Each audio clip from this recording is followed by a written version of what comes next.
Hello everyone, in today's video I'll show you how to enable simulation mode for the application, as well as how to write and force values in a variable. First, to enable the simulation mode, click on the online tab at the top of the screen, and then click on simulation. As you can see in the lower right corner of the screen, you will see an indication that the simulation mode has been enabled, and to test it, let's click on the online tab and then click on login. The software will ask you if you are sure you want to proceed, select yes. Then a warning message will appear informing you about the action you are about to perform, select yes. And once again, the software will ask if you want to download the source code to the target, but in this case, we will not transfer the source code because we are in simulation mode, so I'll choose no.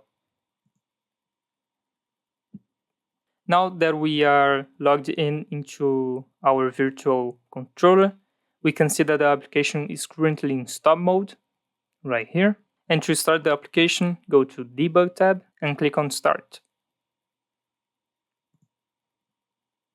Select yes, and we can finally begin to write values to our variables. Now, to write values, simply select a contact by clicking in Once and quickly double-click it. A field will appear showing the value that will be assigned to the contact, and to write this value, press Ctrl plus F7. Select yes, and there we go. I wrote a value to the input, and the input activated the output. Now, this can only be done in simulation mode. If I were, for example, using a physical controller, I would not be able to write a value directly to the controller's input. I would only be able to force a value. Now, to force a value, double-click it again, but this time press only F7. Select yes, and an F symbol will appear indicating that the value is being forced.